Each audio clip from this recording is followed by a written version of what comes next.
For this video, what we're going to do is we're going to take love and we're going to make it bleed. Because if you've ever been in love, you know that sometimes love hurts, sometimes love's great. In this case, we're going with the love hurts, the grunge look. We're trying to get into that, deep meaning. And it's real cool what you can do in graphic design to letters. Anybody can type in the font Chiller. I mean, here it is. It looks kind of cool, but we can actually make it look cooler for our illustrations by using a mixture of symbols and some pathfinding and getting it all together. So we're going to play with love today. As you can see, I have created One Life to Love. It is a text box. I can change the text. I can go in here. I can change this to, I don't know why I would, but I can edit my text. To do this technique, what we're going to do is we're going to first turn our text into outlines. So we're going to right click and we're going to create outlines. And once you create the outline, as you can see, the text is now not editable. So, if I go in here and click, I'm getting symbols instead of text, which is perfect for what we want to do. The next thing we want to do, because notice when I click on one, I click on all of them, is we're going to right click and we're going to ungroup. That way when I can click on one and I can edit and move it around and get it the way I want it, maybe I want this closer to this. Maybe I want to select all three of them and move them in a little bit. See, now we've got more control over the font and we've got some things to do. Oh, let's select these and let's nudge them up just a little bit. Perfect. Create outlines is great for this. So let's delve more into it. So I've got it ungrouped. I'm going to double click on my layer, and I always use layers to help separate when you're getting into complex items. 1 or 2 layers, no big deal. You can keep track of stuff. But when you get into 30, 40, 50 or more layers, it gets real hard to. So get into the habit of naming your layers as you go.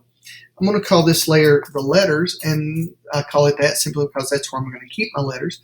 And I'm going to make a new layer above that, and I'm going to call that layer the shape layer. And this is where I'm going to mess with all of my stuff. All right, so we've got everything ungrouped. We can select it individually now. That's perfect. I'm going to go ahead and lock the letters layer. And what I'm going to do is I'm going to now go into my symbols library and I'm going to grab a symbol that I think would work in this situation. So I look at my symbols and I'm like, yeah, that's kind of boring.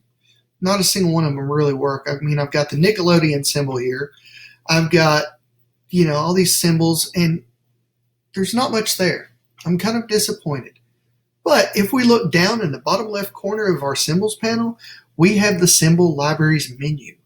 Clicking on this menu brings up a plethora of different things. And look at the bottom. Other libraries. We can load libraries that we find on the web. Really cool. Now remember, we're going for that dark, deep look, so Grime Vector Pack is the one I'm shooting for. And when I say shooting, it actually comes with some bullet holes. And those are great if you have a client that requires bullet holes. I actually do have a client that requires bullet holes, so this worked out perfect for me. But there's some cool grunge looking fonts in here, and that's perfect for if you're going for this type of look. And that's what we're doing today. So this is the bleeding one that I like. So I'm going to pull it out, and I'm going to grab it, and I'm going to drop it into place. And if it drops into, it's not working. Why is it not working?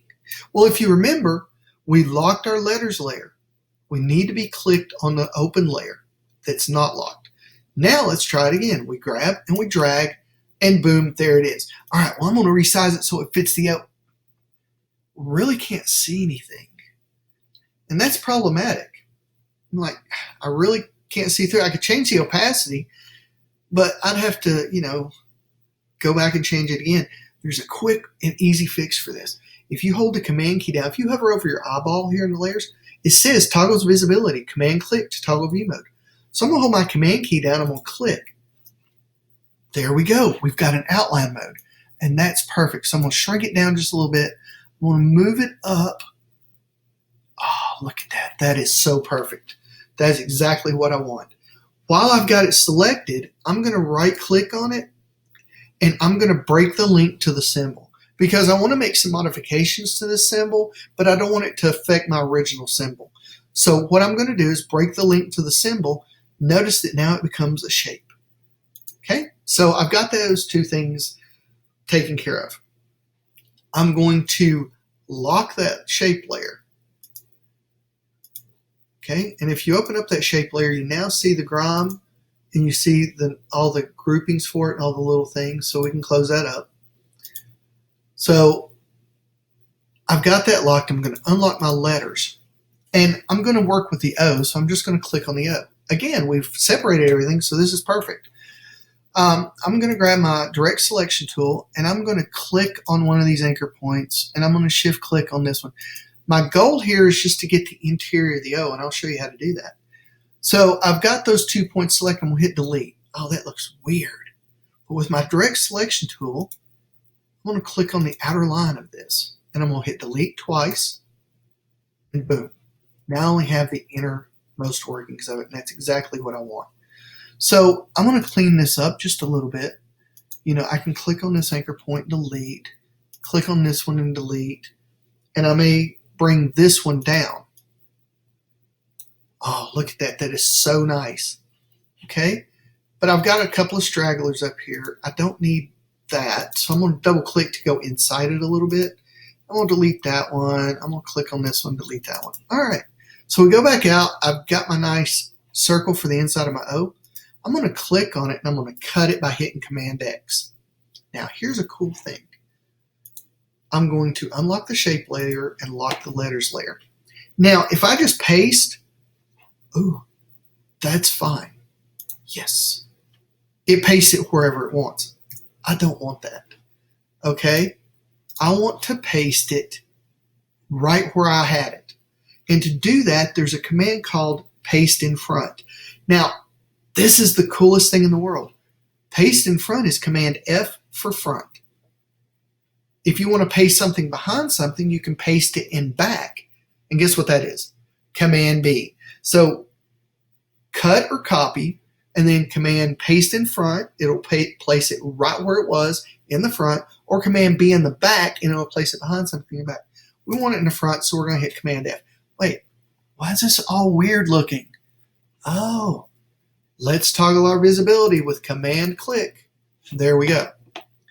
So I've got this image in front. I'm going to shift click on my shape in the back, and I'm going to go to my Pathfinder and I'm going to do minus front. Let's zoom out and take a look. Oh, look at that.